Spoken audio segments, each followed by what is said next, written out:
अस्सलाम वालेकुम नाजरीन, आज की इस वीडियो में दो तीन अहम मौज़ूआत के मुख्तलिफ पहलुओं का जायज़ा लेने की कोशिश करेंगे। नाजरीन, जो वीडियो का थंबनेल आप मुलाहिज़ा कर रहे हैं उस हवाले से मुख्तसर गुजारिशात 2-3 मिनट आगे जाकर आपकी खिदमत में पेश करूँगा, लेकिन उससे पहले एक दो खबरों का जायज़ा लेना ज़रूरी है। नाजरीन, पहली बात तो ये कि मौलाना फजलुर रहमान साहब ने कल मीडिया टॉक की और उसमें उन्होंने एक इंतहाई मुतनाज़े बात कही है। उन्होंने कहा कि मैं न सिर्फ ये कि पाकिस्तान के इदारों से बल्कि इस्लामी ममालिक के सरबराहान से भी ये दरख्वास्त करूँगा कि इमरान खान साहब को वज़ीर आज़म वाला प्रोटोकॉल ना दिया जाए, क्योंकि ये सवाल पूछा गया 23 मार्च को जो OIC कॉन्फ्रेंस कंडक्ट हो रही है पाकिस्तान में, तो उस हवाले से मौलाना फजलुर रहमान साहब ने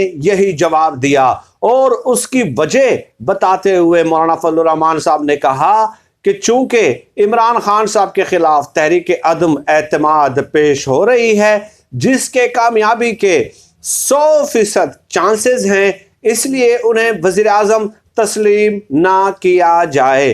अब नाजरीन, पहली बात तो यह है कि मौलाना फजलुर रहमान साहब बसद अदब व एहतराम गुजारिश ये है कि OIC कॉन्फ्रेंस जो है वो 23 मार्च को मुनक़िद हो रही है।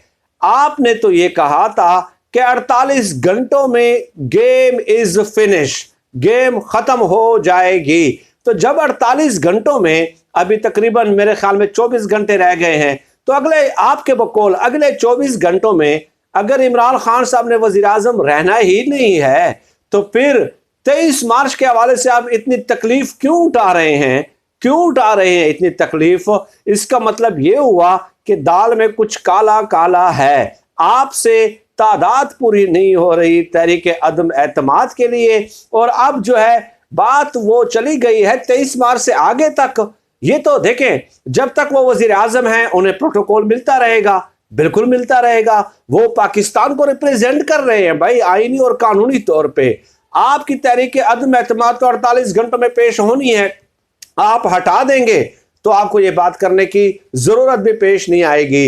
अदरवाइज आपकी ख्वाहिशात पे ना रियासत पाकिस्तान चल सकती है और ना ही कोई इजाजत दे सकता है। और पाकिस्तान के जो इदारे हैं, मुझे मालूम है कि आपका इशारा पाक फौज की तरफ था, वो आइन और कानून की पाबंद है, वो आईनी तौर पे वज़ीर आज़म को जवाबदेह है, वो उन्हें प्रोटोकॉल देंगे जब तक हटा नहीं दिया जाता। ये इमरान मौलाना फजलुर रहमान साहब की ख्वाहिशात हैं, अब ख्वाहिशात पे तो कुछ नहीं कहा जा सकता। खैर, दूसरी बात यह है कि शहबाज शरीफ साहब ने दावत दी, इशाइये में शिरकत की, चौधरी परवेज़ इलाही को उन्होंने मुस्तरद कर दी। अब चूंकि चौधरी परवेज़ इलाही ने फिर क्या किया कि गुजरात में से चूंकि जो आज़ादी मार्च है, लॉन्ग मार्च है, पता नहीं बिलावल का मुझे तो नहीं मालूम, तो वो जो गुजरात में से गुजर रहा है, तो चौधरी परवेज़ इलाही ने बिलावल को दावत दे दी कि आप हमारे साथ खाना शाना खा लें। चुनाचे आसिफ जरदारी साहब ने बिलावल को मना कर दिया कि आपने वो दावत जो है कबूल नहीं करनी। आप नाजरीन एक बात नोट कर लें, ये दो खबरें हो गई हैं। इमरान खान साहब को हटाना इतने अरसे में तो यार जंग अजीम भी खत्म हो जाती है। 3.5 साल हो गए, कौन सी लड़ाई है जो इमरान खान साहब ने नहीं करवाई? परवेज़ इलाही के दर पे हाजिरी दिलवाई 14 साल बाद शहबाज शरीफ को। 14 साल बाद शहबाज शरीफ को याद आई परवेज़ इलाही की। किस वजह से याद आई? किस वजह से? इमरान खान साहब की वजह से याद आई। लोग कहते हैं ना कि इमरान खान साहब को चौधरी बरादरान याद आ गए, भाई उनको याद नहीं आए, वो 14 साल बाद नहीं गए, ये पहलू आपको नजर नहीं आता। और फिर वो खाने की दावत दे रहे हैं, वो रिजेक्ट कर रहे हैं, और उसके बावजूद भी उनके साथ मीटिंगें कर रहे हैं कि जनाब आपको वज़ीर आला बनाते हैं, ये वो।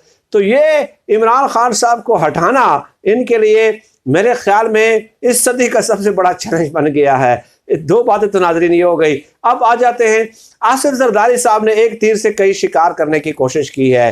ये तज्जिया मैं पहले भी बता चुका हूँ कि आसिफ जरदारी साहब ने ही नाम पेश किया है कि शहबाज शरीफ साहब को वज़ीर आज़म बनाया जाए। अब एक तीर से कई शिकार हैं। एक तो नवाज शरीफ बाहर हो जाएगा, मरियम नवाज बाहर हो गई, अब उसको पता है आसिफ जरदारी को कि 1.5 सालों में कौन सा तीर मारना है शहबाज शरीफ ने, और यह भी पता है कि वाकई पूरे दुनिया में कोविड की वजह से जो चैलेंजेस दरपेश हैं और जो रीजनल सिचुएशन है, रूस और यूक्रेन की जंग छिड़ गई है, अब अगर वो वसअत इख्तियार करती है तो डेफिनेटली एक क्राइसिस सिचुएशन डेवलप हो जाएगी।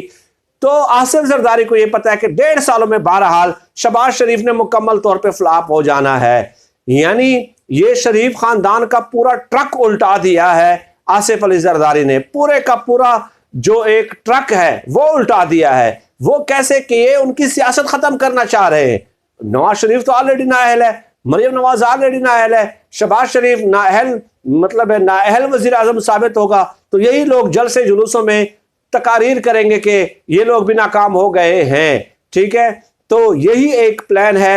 ये सिर्फ मैं नहीं कह रहा, शाहीन से भाई ने भी ये तज्जिया किया है। हत्ता के नजम सेठी का तज्जिया मैं आपको हर बार सुना दूं तो वो यही बातें कर रहे हैं, वो भी यही कह रहे हैं कि आसिफ जरदारी ने इनके साथ हाथ कर दिया है।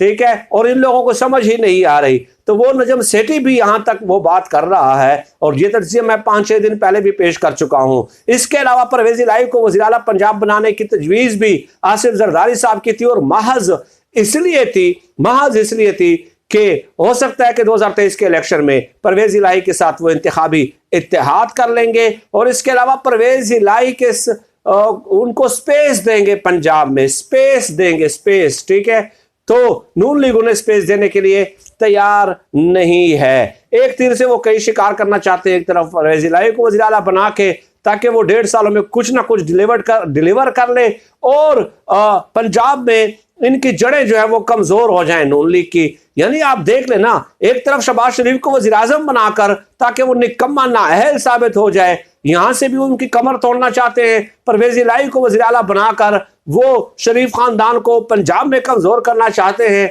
ये है इमरान खान साहब का कमाल। अब देखें ना, ये अंदरूने खाना ये साजिशें चल रही हैं, लेकिन बाहर आप देखें इतने ताबेदार बच्चे बने हुए होते हैं कि जैसे आप कहते हैं कि भाई इन लोगों के दरमियान तो कोई इख्तिलाफात है ही नहीं, तो असल में इख्तिलाफात बहुत ज़्यादा हैं। और एक बात और भी बता दूं कि मौलाना फजल रहमान साहब को उन्होंने कहा कि चेयरमैन सेनेट हम आपको देंगे, स्पीकर कौमी असम्बली जो है वो पीपल्स पार्टी के हिस्से में आएगा, वज़ीर आज़म नून लीग के और वज़ीरात आला परवेज इलाही के। यानी इन लोगों ने ऐसा जैसे पेपर पे प्लान नहीं बनाते, पेपर पे जो प्लान बनाते हैं वो उन्होंने बना लिया है कि जैसे ये मुल्क इन्हीं का है, ये इनका अपना जाती घर है कि जहाँ पे जाके कौन सा कमरा और ड्राइंग रूम और जो है ना वो डाइनिंग रूम वगैरह कुछ भी बना लिया इन लोगों ने। तो ऐसे ये प्लान कर रहे हैं, हत्ता के इम्कानात यही है कि इनकी तहरीक अदम एतमाद 100% फेल है। अभी तक ये फैसला नहीं कर सके कि स्पीकर के खिलाफ पेश करनी है, डिप्टी स्पीकर के खिलाफ पेश करनी है या इमरान खान साहब के खिलाफ पेश करनी है। पहले तो ये डिप्टी स्पीकर के खिलाफ अभी सोच रहे हैं, फिर स्पीकर के खिलाफ आएंगे। और भाई वो ये एक हवाई बातें हैं, सिर्फ एक खुशनुमा नारे हैं। इसके अलावा इस तहरीक अदम एतमाद की इमरान खान साहब के खिलाफ फिलहाल कोई हकीकत नजर नहीं आती। सरदस्त इतना ही अल्लाह पाक से दुआ है कि अल्लाह पाक हमें खल्क़ खुदा के लिए आसानियां पैदा करने की तौफीक अता फरमाए। आमीन या रब्बिल आलमीन।